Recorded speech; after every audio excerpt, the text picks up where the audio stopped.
রূপকথাকেও হার মানিয়েছে আরবের ঘুমন্ত রাজপুত্রের গল্প। এক বা দুই নয়, টানা ২০ বছর ধরে ঘুমিয়েছিলেন তিনি। এই সময়ে কখনো হাত কখনো মাথা নেড়ে বাবার বুকে আসার সঞ্চার করেছিলেন। তখনও চলছিল তার শ্বাস প্রশ্বাস। পুরো সময়টাতেই প্রাণপ্রিয় পুত্রের পাশে ছিলেন তার বাবা। ছেলে ঘুমন্ত কিন্তু প্রান্ত আছে, যিনি ছেলেকে নিয়ে ১ মিনিটের জন্যও আশা ছাড়েননি।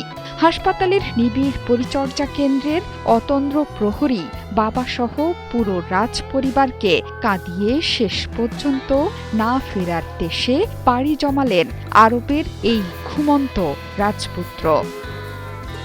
সৌদি আরবের ঘুমন্ত রাজপুত্র আল ওয়ালিদ বিন খালিদ বিন তালাল আল সৌদের কঠিন এবং নির্মম জীবনের গল্প শুরু হয়েছিল ভয়ঙ্কর এক সড়ক দুর্ঘটনার মধ্য দিয়ে। তখন লন্ডনের এক সামরিক কলেজে পড়তেন তিনি। সেখানেই ২০০৫ সালে মাত্র ১৬ বছর বয়সে দুর্ঘটনায় গুরুতর আহত হয়ে হাসপাতালে ভর্তি হয়েছিলেন যুবরাজ। জটিল অস্ত্রোপচারের পর চলে যান কোমায়। চিকিৎসকরা জানিয়েছেন মস্তিষ্কে আঘাতের কারণে কোমায় চলে গেছেন প্রিন্স। ২০০৫ সাল থেকে ওয়ালিদের অবস্থার কোনো উন্নতি চোখে পড়েনি। এরপর টানা ২০ বছর হাসপাতালের নিবিড় পরিচর্যা কেন্দ্রে। সেই ঘরই তার আপন ঠিকানা হয়ে উঠেছিল। পানির মতো অর্থ ব্যয় হয়েছে রাজপরিবারের। ওয়ালিদকে স্বাভাবিক জীবনে ফেরত আনার সব আশাও ছেড়ে দিয়েছেন চিকিৎসকরা। কিন্তু বাবা খালিদের আশা ছিল একদিন ঠিকই জেগে উঠবে ছেলে।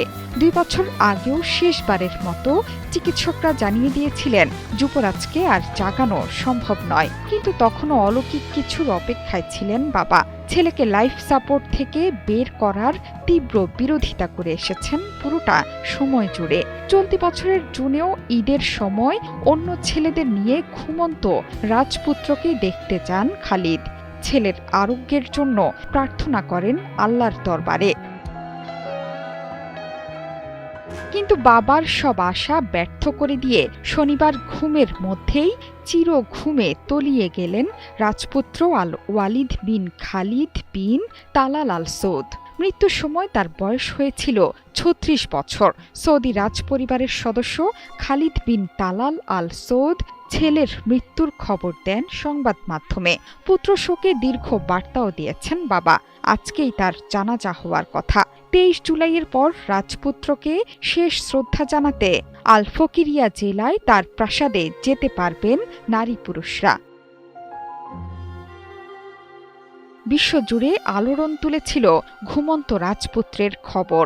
বছরের পর বছর ধরে লাখ লাখ মানুষ প্রিন্স আল ওয়ালিদের ঘটনা পর্যবেক্ষণ করছিলেন। তারাও অপেক্ষায় ছিলেন রূপকথার মতো কবে জেগে উঠবেন আরবের এই রাজপুত্র।